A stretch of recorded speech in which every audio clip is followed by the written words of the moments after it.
Assalamu alaikum. Hello and welcome to Beyond Conversations with Sahar Awan. I'm your host and founder of Beyond Talent. In this podcast, we share stories, raw filter moments of our leaders beyond their titles, beyond their designations. Today, I'm really pleased and honored to have Basma Al Hashmi with us in the studio for episode 10. Apart from having her, I'm really pleased and honored and grateful to record episode 10.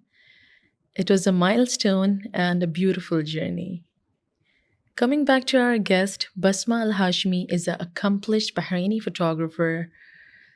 She celebrates beauty of Bahrain, landscape of Bahrain like no other photographer. Basma's work reflects deeply Bahraini heritage, architecture, and nature, scenery, while inspiring people to see familiar places through a fresh perspective. Today, we are delighted to explore her journey, the story behind her creativity, and the passion that she continues to build and inspire everyone around her. Thank you so much, Basma. It's a pleasure to have you. Assalamu alaikum. شلون أخباركم بسمة؟ Alhamdulillah, Allah يسلمك. How are you doing? Alhamdulillah, Basma, beyond your work in photography, beyond your work as a photographer, who are you today? Who am I today? I think photography is a big part of my life, but it's, I think, just an extension of who I am, not my entire identity, you know? I have always this like eagerness to learn something new and like to take on challenges all the time. So I apply this in like every aspect of my life, be it photography or diving or physical fitness or anything. It's just if it's challenging enough and there's always room to develop, to grow, then it's for me, you know. So that is Basma today. Yes. I mean, by profession, I studied accounting. Wow. My bachelor's degree and my master's is in finance and investment. So it's... So what inspired you to take this road? Photography, videography? The interest started in 2010. Wow. Yes. Tell me about it. I was on vacation with family and there was a new like family camera and it was a small like should have brought it with me. It would have been nice to show you. A small like Sony Cybershot. The one you slide a cover to reveal the lens like these. I took it and it was not anymore as if it was the family's camera. It was mine, you know. And I was in Scotland and shooting, you know, the greenery and the landscapes and with this little thing and, Amazing. you know, like shooting this and looking and shooting this and looking and, you know, you cannot really, like no matter how hard you try with equipment, with advanced technology, you won't get the scene that you see. Like what made me want to really capture that yes, moment here. Yes. And to perfect it. Yes. So that's where the interest kick-started. It was 2010. 2012, I bought my first camera. Wow. So 2 years later. Yeah. So what inspired you to do photography in mainly landscapes and... See, this is the thing. Not a lot of people know. I started in 2012 learning the basics. And from then, every summer, I had a different workshop that I would join, be it portrait, be it products, be it studio, be it everything. I tried everything. I tried Wow. sports. I tried all sorts of photography that you can imagine. In 2016, I joined a landscape photography one. Actually, night photography. Wow. So it was focused on like night cityscapes and stuff like that and the best moment and this and that. And the guy took us actually out to shoot. It was in Bahrain? In Bahrain, yes. It was actually part of Youth City, which is probably running now. Yes. Yes. So he took us, he was from Kuwait, and he took us out actually to shoot a landscape. And I just knew at that moment that this is me, like I belong outdoors, you know. After 4 years of trying everything, this is You what got I your landed niche. on, yeah. And this is what I tell like anyone who comes to me who takes photography on as a new hobby. They're like, I want to do portrait. And I'm like, you've only been in this for 2 months. How do you know that you want to do portrait? It's better to explore and Yes, see which I what you really recommend a like. lot. Like if you tell me to choose after the landscapes, for me it's sports. Because for me, these are Amazing. completely opposite ways of shooting in terms of photo settings.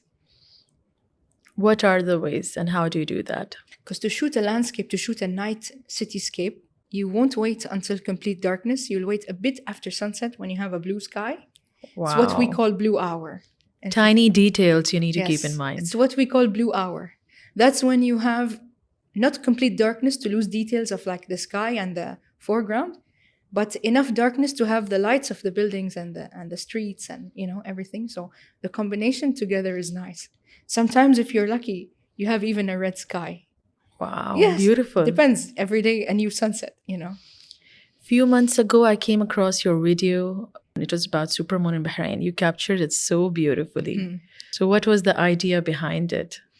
Look, it's a long story with the supermoons, but the first attempt, it was in 2021 Wow. with the financial harbor Yes. from the park in Muharraq, you know? Yes. And it was just, oh, let me try. And then I tried and I edited and it wasn't, for me, it wasn't good. Like, Yeah. it wasn't So, it's good. not up to the mark for No, you. like I was like, okay, like it's a nice shot. There's the moon with the building, but it's, Yeah. You can do better. Yes. So this was 21. I think it was 22. The one, I don't know, the one that you mentioned. I have a shot with also the financial harbor, which today, until today, since 22, is the most one with interactions. People thought it was CGI because Wow. I had the moon exactly in the center Yes, from the same exactly. location that I was at a year before, and this one wasn't planned. Sometimes it's not planned. Like I remember getting back home from work, it was 5 or 6 p.m. and I was exhausted and I fell asleep. And I woke up at 1 a.m. and I went on social media and it's like, oh, there's a supermoon today. So I put the batteries on charge. I left home at maybe 4 in the morning and I went to the park Wow. and the moon was so big. It's beautiful. Like I shot several supermoons before it and several ones after it. Never seen it that big. Like it looked fake. Some people thought it was fake. Wow. You know? Subhanallah. Yes, and I think it was just sometimes these unplanned shoots without expecting, they turn out to be the best. So, do you usually plan your shoots or you see like the timings of the moon and the landscape? How do you do that? Look, with supermoons lately, yes, I try to plan. I try. Because after that shot, that for me was like a you know how they say like a light bulb moment, like, oh, this thing is cool and it only happens 4 times a year. So it's Wow. something to chase, like it's not something you have every day. 2 or 4 times, I don't remember. I need to verify. I think it depends. What has been the biggest challenge in shooting? Oh, could be a lot of things. It could be the weather. Wow. Like after I shot the one with the financial harbor, and for me it was wow. Now, okay, now I have the next ones coming, and I don't want the same financial harbor. So I kept changing the building every time, or changing the time of day. Like people normally, okay, a super moon and it's launched as an event, sometimes as a group event, and people go at sunset, which is moonrise. I go at moonset, which is close to sunrise.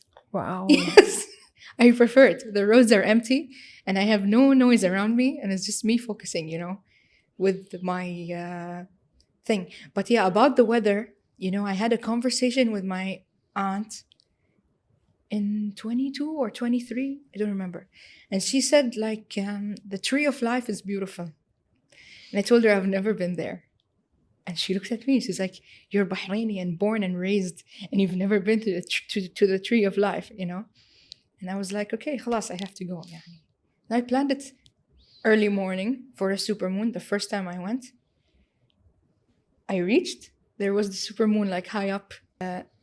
It's set a bit more, and it went behind the clouds, and I didn't see it again. It disappeared. Disappeared. Wow. So it was cloudy, it was dusty, it was everything that was challenging. wrong with the weather was wrong that day. Yes, You that know? makes sense. Which place has your heart in Bahrain? Like, what is your go-to place in Bahrain to shoot? Al Cornish. Wow. Al Cornish in Mharraq is like, for me, and I always mention this and I always say it to everyone, like a Joker location.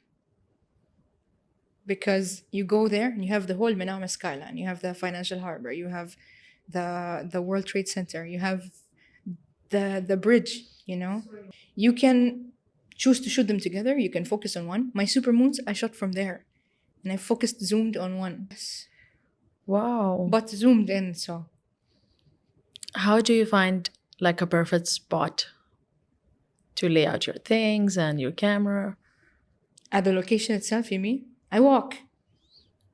And some apps even help you to like see where the sun is gonna eventually end. Wow. Up. And when something's already visible, when the moon's already up or when the sun's already up, it's easier. But when you're trying to plan like a moonrise or a sunrise, they're not too accurate, I think, from my attempts at it, you know. What makes a photograph memorable? I think a lot of things. Like supermoons, for example. It's not an everyday thing that you have. And this is actually not only my goal with supermoons now, but even when I go out and shoot in general, I used to just go to like a seafront and like shoot the sun setting against the sea, and like then I was like, it's a waste of time. Not entirely, maybe some people like to do it, but for me, I'm like, if I'm gonna actually be out and use time to shoot, I want to show Bahrain. Wow. You know, which is why I always try to have a landmark, because you can look at a sun setting against the sea and say, okay, it's a sunset, or you can look at the sun setting against something and say it's a sunset in Bahrain. Like you did with the financial harbor Exactly. in Bahrain. So wow. I prefer to do that. That's and amazing. it's like picking a supermoon with a landmark, you know, a landmark that, this is the thing, like, how many times a week do you drive past these buildings? Exactly. You never look at them. A lot of people don't look at them. They don't even notice them. Like the World Trade Center, for example, I even have a shot of that with a supermoon. It's an architectural beauty before it becomes anything even like interesting for me as a... Where did you take that shot? Is it from the avenue side or which side? No, the same Joker location. Oh, it's the same Coast Beach, as you mentioned. Yes. And you zoomed in. Yes. Wow. So it's a Joker location. I tell people all the time, but sometimes it becomes an obsession. Like when I went to the Tree of Life and it failed, I went back a year after. There was a supermoon exactly a year after, and I went and it was perfect. So you did not have the moment you had last time? No. I had perfect crystal clear conditions. I had the moon exactly the way I wanted, setting through the tree. It's time-lapsed as well, you know? And it was winters or summers? No, it was August. Wow. Peak heat. But you'll find a lot of people out shooting in these months, you know? But occasionally for me, it's just I have something in my head, a supermoon or something like that. Sometimes even just a certain view. Like another thing I like to do is try to find high-rise buildings to shoot from. It's beautiful. Last year or the year before, 2024. I did that in a building. I can't mention the building, so I won't, I'll be like a bit using an anonymous, like just a building, okay? So how was your experience doing that? I approached them and I told them I want to shoot. And I got the required permissions to shoot. It was in Bahrain? Yes. I got the required permissions to shoot, and I did shoot. And before that, they were like taking me to different floors and like, oh, look at the view from this floor and then the view from this floor. And I was like, yeah, it's nice, but there's glass. Wow. I was like, I don't want glass. You know, they were like, but our rooftop is really dangerous. I was like, let's have a look at it. And then we went to the rooftop, and they thought that when I saw it that I would back off, but I saw it and I was like, let's go. And they let me go first because they didn't think I was gonna do it. But after I did it, security was forced to come after me to stay with me.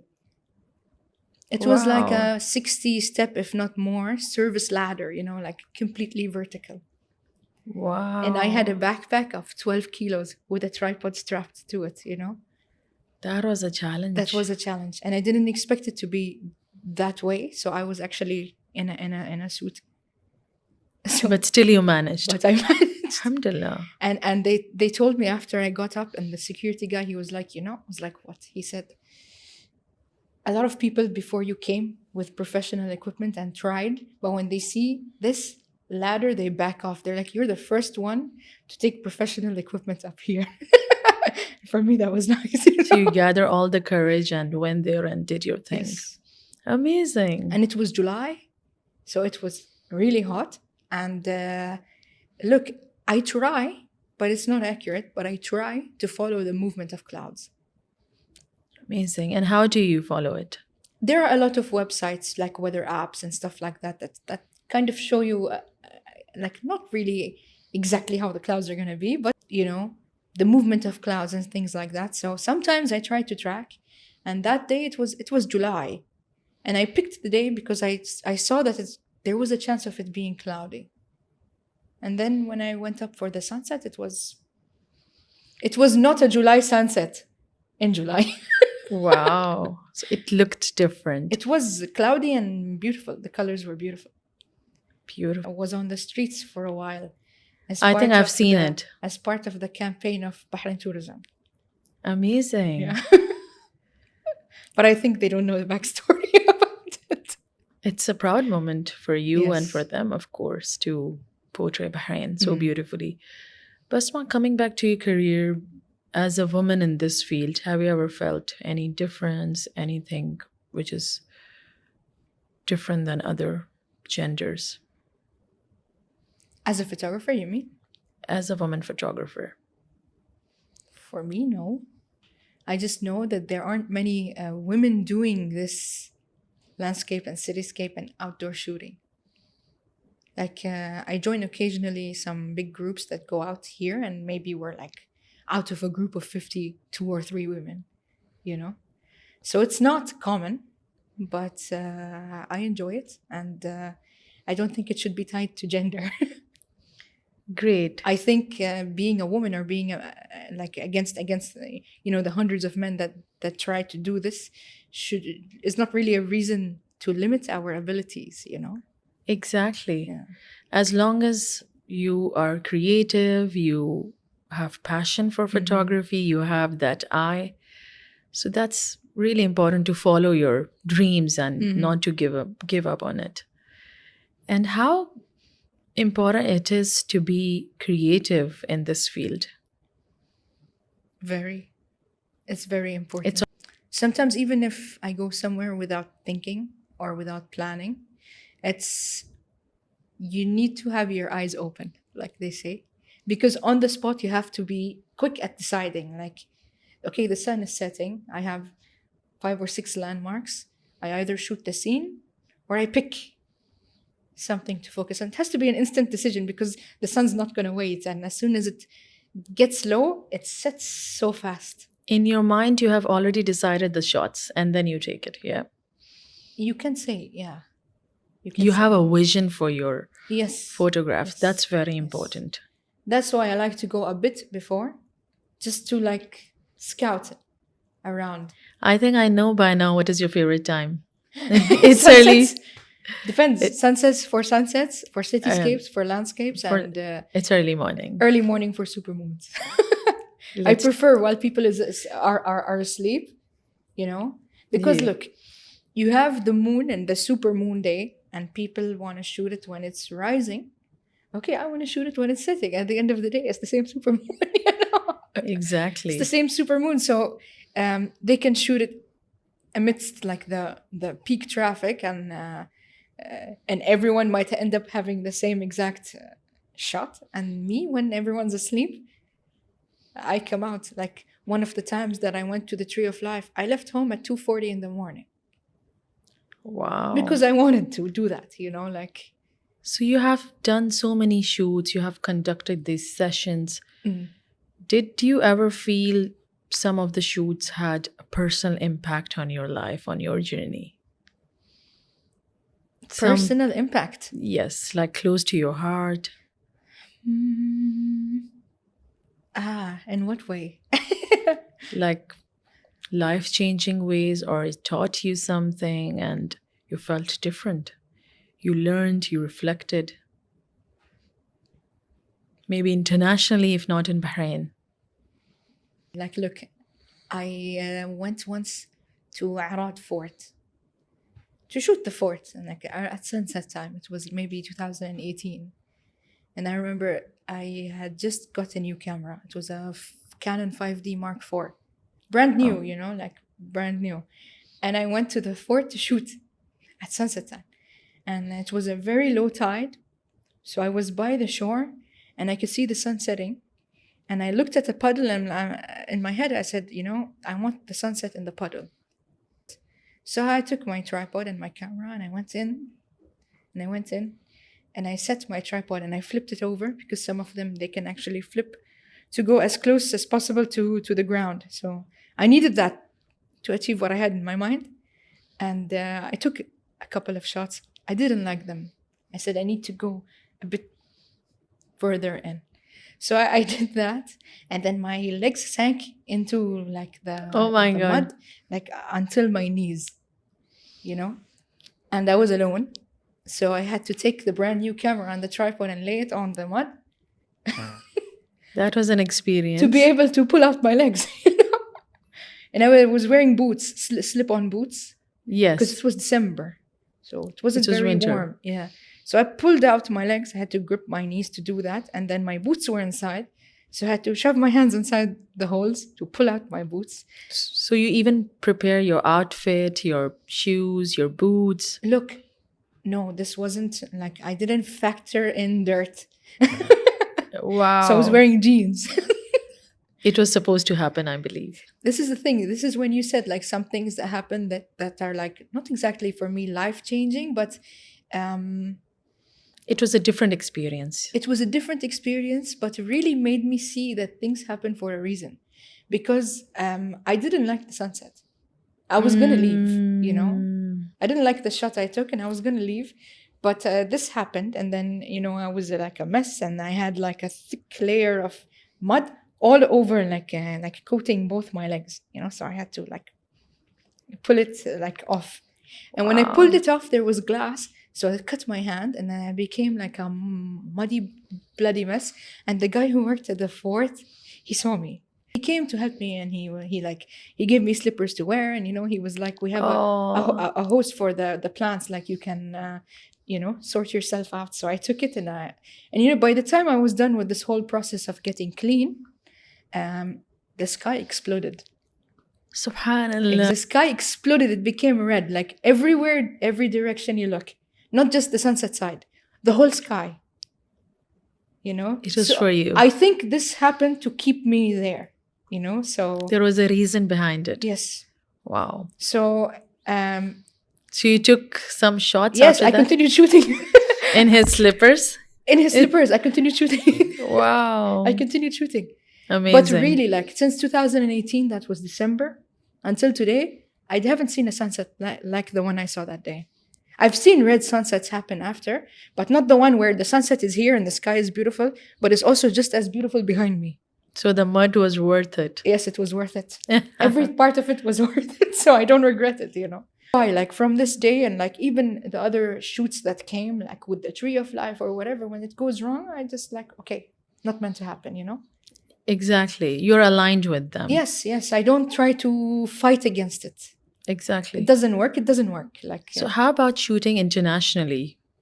I haven't done it too much. I went 5 years ago to the Maldives as well, Wow. and over 7 days, I think it was, I shot a whole time-lapse project, Wow. and it was nice. I think I was lucky with the weather and the clouds, and and everything, and even the night sky. I have a Milky Way time lapse. Wow. But I think I managed to make, for me, a project I was proud of in 7 days. It took a lot of months to edit Beautiful. because I don't know about the way people shoot time lapses. For me, some of these cameras have it built in, like just shoot a time lapse and it gives you the ready video. But I don't do this. Like I shoot actually individual images.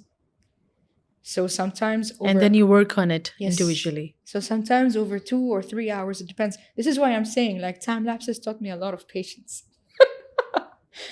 A lot of patience. Like, because when you shoot, okay, it's 2 to 3 hours, and then it's like how many weeks sometimes, And the best part is when it all comes to life. It comes to life, the 2 or 3 hours comes to life in 10 seconds.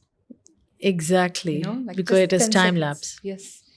So yeah. That's the beauty of it. Time lapses also was not a thing until 2018, 2 years after I got into landscapes. And it was random. I saw a video made by a guy in my university, of the university, and it was a time-lapse video. And then I just said, let me try. So I was leaving for lectures. And I just put the camera with the interval that I thought would be like relevant as a trial from my window, and I left home, And I came back to it and I looked at it and I was like, oh, it flows nicely, That's it. It started from there. And processing was taking too long, so I left it until COVID hit and they banned the group events and the gatherings and the shoots and all of this. So I kickstarted time lapses in this phase where I was forced to shoot alone. Wow. Yes. It's a journey. Yes, it's a journey. It's a journey. So looking back at your journey, what do you feel about success? What do you feel about your photography, your videos? And I'm sure it must be different back then and today.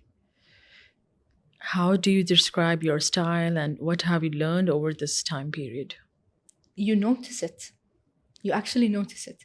Like if I look at things I shared, I would say not a short period ago, at least 5 years ago, the way I edit was different. The way I processed was different. The way I looked at the scene was different. Everything was different. And like your editing, it changes with time. And people sometimes criticize editing in general. Like they say, oh, it's not nice to edit in this way, or it's not nice to edit in this way. But I don't agree with that, because for me, it's like, look, like when I was in university and we had a photographic society and I did a Photoshop workshop there. So I was teaching people how to edit photos. And I had a friend who was one of the people attending, and she pulled up her image and she was like, I want to edit. And I took it and I quickly the lighting, the colors and whatever. And I did it the way I would do it. And she looked at it and she said, I don't like it. Wow. And then I told her, okay, show me what you're going to do, And then she prefers a much more like dramatic, dark style of editing, And that's when I realized like there is no wrong or right. It's Everyone has it's their actually own style. you expressing yourself in this way, like through your photos, not only the shot itself, but even what you do with it later, It's you. It's you. This is when I realized, and when she told me I don't like it and she changed it, and I was like, this is also nice, It's just Amazing. different, it's just different. So it's like your own unique identity, like the style of editing. Your unique style. Yes. No wrong or right. Just being you. Just you. Yes, just you. That would be very obviously wrong. You could pinpoint, but if there are no like extreme lighting issues or extreme color issues, then everyone in his own, Would you like to advise to aspiring photographers, videographers? Something you have learned over the time period? I think the main thing is what I mentioned in the beginning, that they need to explore. You don't know what it is that you like. Keep your eyes open. Yes, you don't know what it is that you like. Like you need to actually go deep enough into different styles. Well, styles in this sense, I mean like different types, different fields rather, of photos. Like I told you, I did sports and I did studio with like lighting and things like this. So I, until this day, because I went actually deep enough, I know how to use them. So if you tell me, Basma, come take a formal photo of me, I can do it. I even have the equipment to do it. But it's not my preferred thing to do.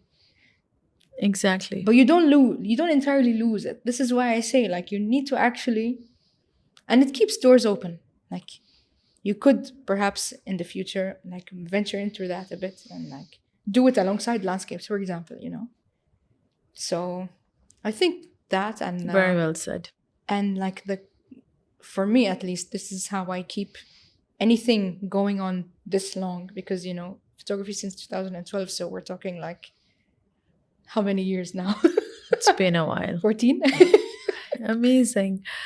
As we navigate towards ending this podcast, it was truly a pleasure to have you, Basma. It was a pleasure for me to be here, and thank you for having me and considering me to be my a part complete of this pleasure. I would like to know, last thing I would like to know from you, as you have done so many shoots, so many videos, so many photos, what legacy do you want to leave behind? What do you want people to remember you for?